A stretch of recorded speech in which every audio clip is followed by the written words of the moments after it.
What's up, y'all? Welcome to Union Minded. I'm your host, Eric. Today, we're going to talk about CEOs praying for inflation. Not surprising when you hear why. But first, don't forget to hit the like button. Don't forget to hit subscribe. Don't forget to hit the notification bell so you never miss a video. And share. And drop some comments. Let me know what you think. And give me some ideas for some future content. All right. Now, this is an article in The Intercept, and the article heading is CEO says he's been praying for inflation because it's an excuse to jack up prices. As corporate profits reach record high, Iron Mountain executive tells Wall Street inflation is great for the bottom line. This article came out September 28th, 2022. 1:06 p.m. Ken Klippenstein and John Schwartz are the authors. If you don't know who Ken Klippenstein is, you should follow him on Twitter. He's an excellent reporter. He reports on working class issues. But think about that. You got a CEO saying that he's praying for inflation because it's an excuse to jack up prices. But I thought, and everyone told me, that prices were going up and inflation was an issue because we gave out too much money to poor people and they spent it on Jordans or something. That's what I was told. I was told that too much money went to poor people, and that's why we have inflation. That's why prices are going up. That's why the prices of goods were going up, because of inflation due to money being given to the people. But here you have a CEO saying that inflation is an excuse to jack up prices, which means that when the prices were going up, it wasn't necessarily due to inflation. Inflation was used as an excuse by these CEOs to jack the prices up and maximize profit, which that's what corporations are supposed to do, I guess. But we can make some rules to stop that, to stymie that. There should be something where you have to work in goodwill towards the people that buy your goods. It's not cool to just take everything from the pot, you know what I mean? To just siphon as much as you possibly can. And I haven't even gotten into the article yet. This is me just being pissed off about the fact that that concept is so freely being stated, and you wonder why people say we live in an oligarchy.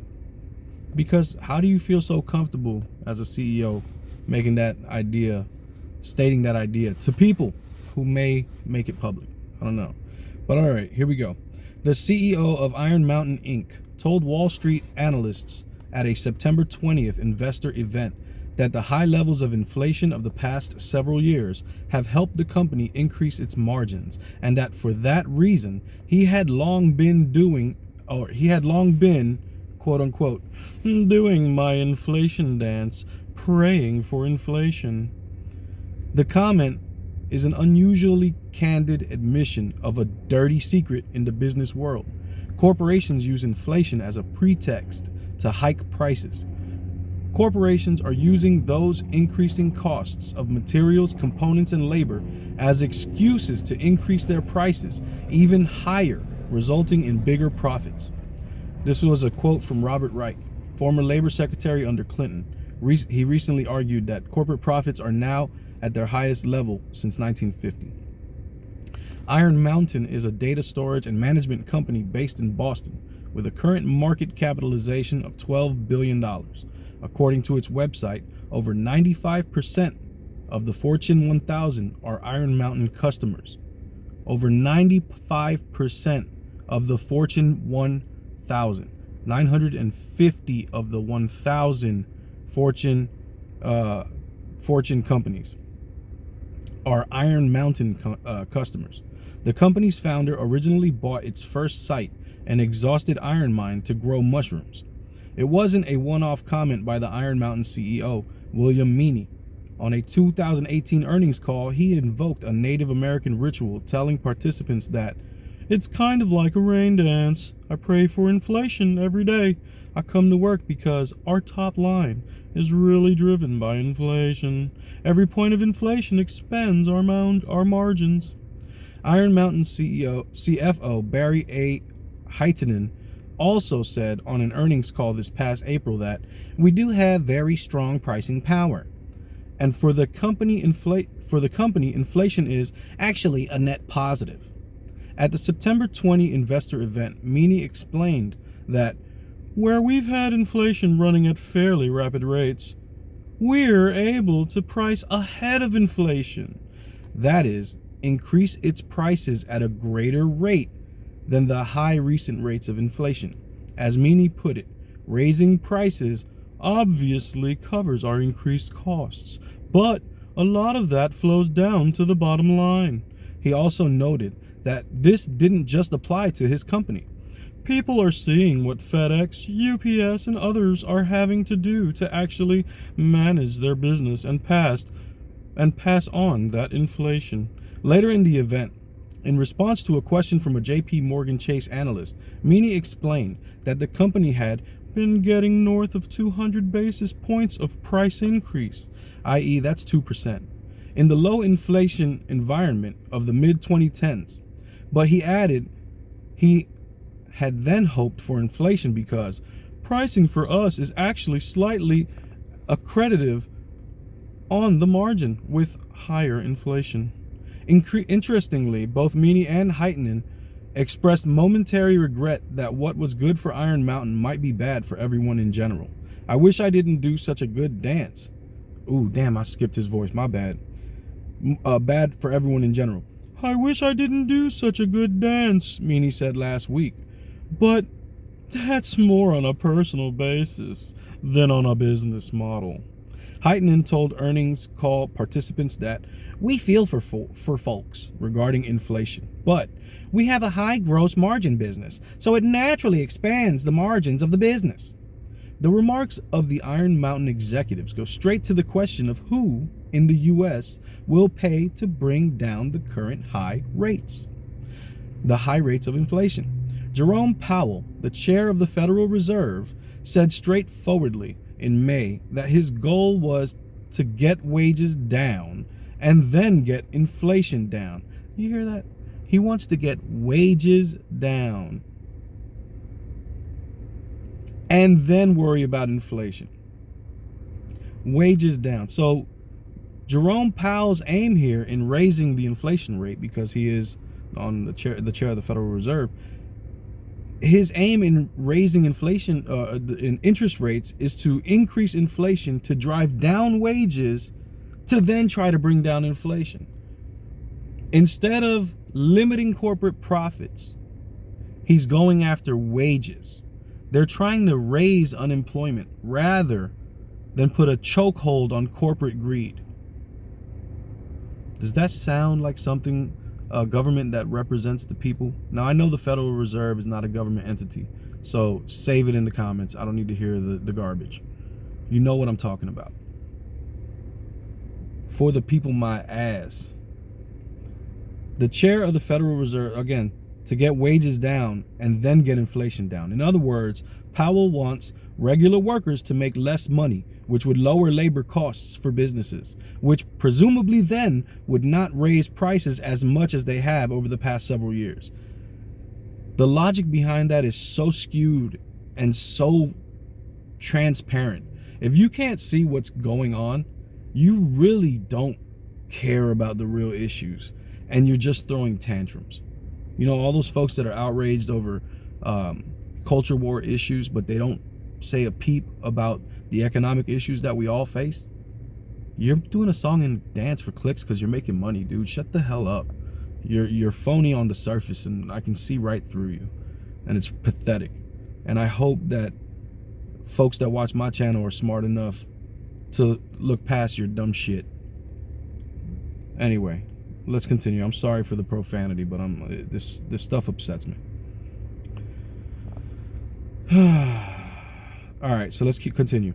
The degree to which corporate profits have contributed to prices going up and what to do about it has been discussed by some Democrats in Congress and the Biden administration. Last year, President Joe Biden accused oil and gas companies of anti-consumer behavior, citing the fact that the two largest companies are on track to nearly double their net income over 2019. In May, Democrats introduced legislation to prohibit price gouging by authorizing the Federal Trade Commission and state attorneys general to enforce a federal ban on excessive price increases. But the general subject has only gotten modest traction in the media. At a very minimum, with the IRA that passed, the Inflation Reduction Act, at the very minimum, they did institute a mandatory 15% corporate income tax. At the very minimum, they raised taxes in that way. We still got to do more, but that's at least something. Almost every news story on inflation has pointed out that inflation is now at its highest rate in 40 years. Far less emphasis has been placed on the fact that corporate profits are currently at their highest rate in 72 years. So the inflation rate is at its highest rate in 40 years, but nobody's saying that corporate profits are at their highest rate in 72 years. That says a lot. The after-tax profits of non-financial corporations averaged about 5% of the U.S. gross domestic product from 1950 until 1980. Remember, Reaganomics took over in 80. Gross domestic product from 1950 until 1980. They then dropped until shooting upward again during the 2000s. You know who took office in 2000, right? That was the Bushies. The Bushies in the 2000s. Currently, they stand at above 8% of GDP. The 3 percentage point difference between 8% and the 5% average of the past constitutes over $600 billion a year that otherwise could have gone to workers or reduced prices. Lael Brainard, the vice chair of the Federal Reserve, did make reference to the issue of corporate price increases in a speech earlier this month. Reductions in markups, she said, could make an important contribution to reduce pricing pressures, she continued.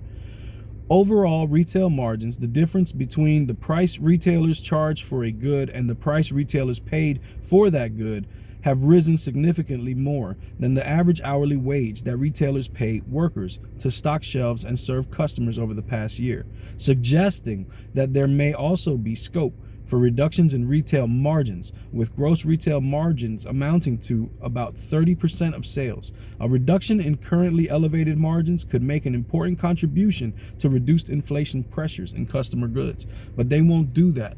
They'll never sacrifice their greed and profits for the benefit of the country.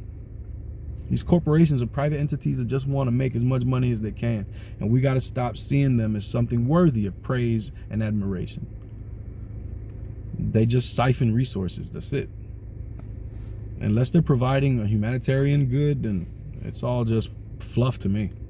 Nonetheless, Brainard made no mention of any efforts by the Federal Reserve to restrain corporate profits. So she said all of that and still talking about no efforts to try to restrain corporate profits.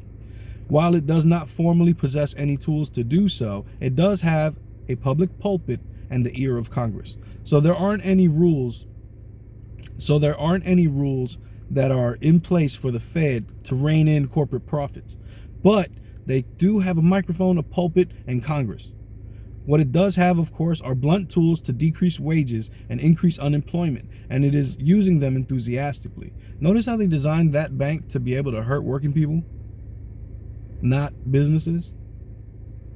The Federal Reserve itself projects a nearly 1% increase in unemployment next year.